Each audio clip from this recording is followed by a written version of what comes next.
Again, my name is Paul Scott. I serve as the Director of Admissions for the historic and prestigious Tougaloo College. Tougaloo College is a four-year historically Black private school located on the northern tip of Jackson, Mississippi. Some of our more popular majors and programs will have to be biology, sociology, and education. We are nationally known for producing a significant amount of African-American doctors, dentists, attorneys, and educators. We currently sit on 500 acres of land that was a former slave plantation. And so the grounds that we walk on are very significant to us, that we consider them to be very hallowed grounds.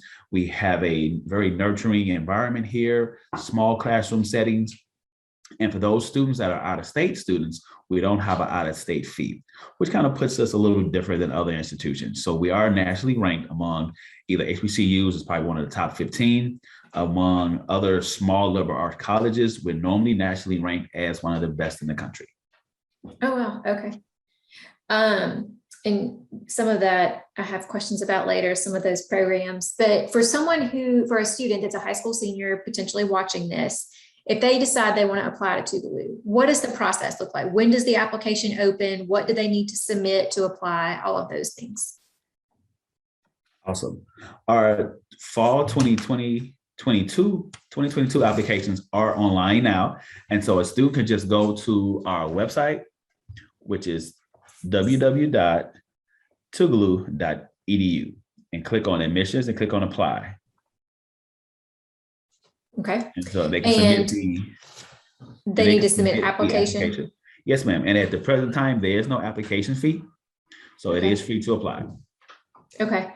And then follow up with test scores and transcripts. Yes. Mm-hmm. So for a high school senior to be accepted into Tougaloo, he or she must have at least a 2.0 GPA and show proof of having taken the ACT or SAT exam. There is no required standardized test score that we require. Now, there are some for scholarships, but for regular admissions, there is not. Okay. That was my next question leading into scholarships. Is there a scholarship matrix or anything, a certain ACT and GPA that guarantees they'll start getting an academic scholarship if they reach this level? Now, for our scholarships, we do have 4 tiers for incoming freshmen, starting at the bottom. The lowest one is called a servant leader scholarship. The recipient must have at least a 3.0 GPA and an 18 on the ACT or the equivalent of that 18 on the SAT. Okay. And that will cover a student's half of their tuition. Okay. The next it's level scholarships just to increase as their ACT and GPA does. Yes, ma'am. Mm-hmm. The next is our Eagle scholarship. That is for salutatorians and valedictorians. Student must show proof that he or she is ranked number 1 and number 2 in their class. And that will cover their full tuition. Okay. Are there any ACT and GPA requirements with that as well, or as long as they show that they are the valedictorian and salutatorian? Yes, ma'am. As long as they show that they are number 1 and number 2 in their class. Okay. Next, we have what is known as the Provost Scholarship. Okay. 3.5 and a 24 on the ACT, or an 1100 on the SAT. Okay. And that will cover a student's full tuition, room and board. Oh, okay. With the 3.5 and the 24. A top tier scholarship is the Presidential Scholarship. A 3.5 is needed, along with a 27 on the ACT or a 1220 on the SAT. And that's going to cover full tuition, room and board. And it's going to award them a book stipend. Okay. Mm-hmm. Those are great scholarships for students to know about. And with that, for admissions and scholarships, I know there's not required to have the ACT score for admissions, a certain score, but for scholarship purposes, will y'all accept the super score, or is it the highest composite on the ACT? Highest composite. We have not started doing super scores yet. It is the conversation, but we have not started doing super scores. Okay, thank you. That provides clarification. For students to get those academic scholarships, is there a certain application for scholarships they need to complete, or is it automatic based on their admissions app? No, ma'am. There is a communication plan. Once a student is accepted, he or she will receive different forms of communication. One would be the congratulatory email, followed up with the scholarship application email. Okay. And so he or she will need to click on the application link and complete that. And so for all of those scholarships, they require, of course, to be accepted into the institution. Make sure they have the required GPA and test score, as long as completion of the scholarship application, along with 2 letters of recommendation, preferably on letterhead and signed by the recommender. Okay. And that's for all scholarships? All scholarships, yes, ma'am. Last year, the other component was that they had to pay the $50 housing component. Okay. So if they were a commuter, they didn't have to pay the $50, but if there was going to be a residential student, they had to pay it. Okay. And then is there a deadline for that scholarship application to be submitted? March 15th. March 15th. Okay.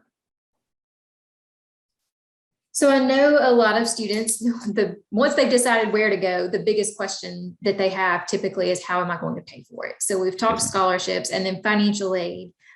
We always encourage Get to College students, no matter of their family background or income status, to complete the FAFSA, because it's very important to have on file.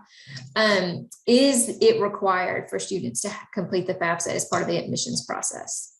No, ma'am. But as far as the scholarship process, yes. They have to have a FAFSA. That was my next question. It is required for scholarships. Yes. Okay. Is there a priority date for that, for FAFSA completion? It's typically, I want to say April, probably April 15th. Okay. But because of the new FAFSA setup, we are encouraging those students to get it done. What is it, October 1? It opens October 1. Yeah. So I guess just complete it as early as possible for maximum consideration. And then on the scholarship and financial aid world for the ACT, is there a last test date that you'll consider for scholarships? If it's the last one before March 15th. Okay, so it has to, they can't submit any scores past March 15th. No, ma'am. Okay. And then for housing, we've already briefly touched on housing deposits a little bit, but I'm assuming their housing application, does that follow the communication plan after they've been admitted? They also receive. Yes, within there, get a actual hard packet in the mail, like the hard letter in that packet, but it's also a attachment along with the congratulatory email. Okay. And that's their housing application. Yes, it'd be a housing application, whatever medical forms that we have, the intent to enroll form and all of that. Everything that's going to be in the hard packet, they receive as a PDF as well. Okay. Is there a deadline for them to submit their housing applications? That may be April 15th as well. Okay. More so a priority deadline. Okay. So beyond some of the logistics of applying, I want to move into a conversation about, you've already touched on some of the top programs at Tougaloo. Are there any new or exciting programs or any new developments on campus that students maybe just aren't aware of? Yes, one of the things that that's new is that all of our incoming freshmen receive private rooms. Oh, okay. And the private room fee was all waived. We did it last spring, and all of these students that are here now have received private rooms, all of our new first-time freshmen. Okay. And that may be going forward for the next class as well? I believe that is something that the president wants to continue to use as a caviar, if you will. Yeah, that's really nice. And you mentioned that Tougaloo produces a lot of African-American professionals, whether it's doctors, lawyers, pharmacists, that kind of thing. I would just be curious to know, with your location of the school, are there a lot of internship or job shadowing opportunities in the medical community in Jackson for your students? Are there a lot of like kind of career partnerships there? Yes, we do have a program here called the Jackson Heart Study Program, and those Jackson Heart Study scholars, that is one of the components that they can take part in. Okay. And many of them may go over to UMC to shadow some of those doctors and professionals. Okay. Is there anything else like new or exciting that we should share with students on campus or coming up? One of the things that is not new, but it is a staple, I would say, is our partnership with Brown University School of Medicine. We Okay. have what is known as a early identification program with them. So in layman's terms is they actually hold at least 2 seats in each incoming cohort just for Tougaloo students. And Okay. so students here have opportunity to be admitted to Brown School of Medicine as early as their sophomore year at Tougaloo. And that is without even taking the MCAT. Oh, okay. That is very exciting information. And so our students have opportunity to be admitted into one of the top Ivy League medical schools in the country. Okay. Do they normally accept 2 every year?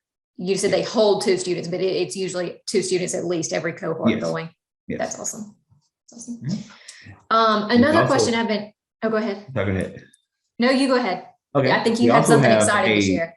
Okay. We also have just a regular exchange program with Brown. And so whether you a pre-med major or not, or biology major, if you just majoring in what have you, you can still go to Brown on exchange. And you still pay the Tougaloo cost for school. You don't pay the Brown cost. Some of our new academic programs would be, we are offering a full degree in business now. It started off, it used to be a emphasis under economics, but we will offer a full degree in business. The other academic areas, academic programs that are new is data science and cybersecurity. Okay. And that's a 4-year major? Yes, the business is 4-year degree. Okay. Mm-hmm. We get asked about, I personally have gotten asked about cybersecurity a lot. That seems to be a very hot major for students right now. They're looking for that. Yes, ma'am. One question I've been asking a lot of the admissions representatives is related to kind of the last year of education. We know that the world just in general has looked completely weird, especially in higher ed. What are some of the resources that Tougaloo has for students to succeed on campus once they get there? So talk to me about, maybe like counseling services, health services, writing or tutoring services to help in the classroom, like ways that they all have on campus to really help a student succeed once they get there.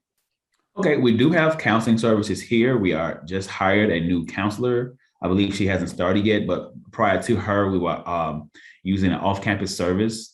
And so students still was able to utilize counseling services. And then we have tutorial programs throughout the different departments, whether it's a writing center, a writing lab, math labs. And so that was one of the things that we always prided ourselves in because of being a smaller institution. We do have the more hands-on approach with our students because at the end of the day, our job is to make sure that they succeed here. And so all of those attributes are things that we offer here. Okay. And then you did mention being just a smaller university. What is the enrollment at Tougaloo? Right now we are under 800 enrolled. Okay. So very close campus environment, I would feel very close knit. Everybody knows everybody. Yes, ma'am. Okay. We have a lot of students that are looking for that. So that's a good fit. This has been super helpful for me to learn more about Tougaloo. I didn't know about the Brown partnership, so that's really interesting. And then for students and high school counselors to see as well. Is there anything as we're wrapping up that we haven't talked about that you just want, if a high school senior or if a high school counselor is using this in some of their meetings with students that they need to know? Anything we need to make sure they share with? Yes, ma'am. Most times counselors know their students and they know the environment that he or she needs to be in, no matter of the background of the student or what have you. And so if they're looking for a school to send their student that's a very nurturing environment, have a very high level of academic excellence. We also participate in a lot of civil engagement here. Then Tougaloo should be one of the students' opportunities. And so that is the environment that we've always prided ourselves on. I'm actually an alum. And so that was one of the reasons why I chose to attend Tougaloo coming from Illinois, because I needed and wanted this kind of environment. Okay, that's good to know. A lot of students look for schools that are also civilly engaged too, because that's something that they're very interested in, especially this age group. So that's a good description of the environment there for students if they're looking for, smaller, nurturing, kind of can be in an academic excellence setting and be engaged in the community as well. Those are Good descriptions. Thank you. Well, I really appreciate you taking some time with us this morning. We will get Thank you this so much video. for the invitation. Yeah, we'll get this uploaded to our YouTube channel and share it out. And these notes are super helpful for our team as well. So we appreciate you taking the time. All right. If you have any students, just send them my way. We'll get them. We will. Thank you. All right. You're so welcome. Take care. Bye-bye.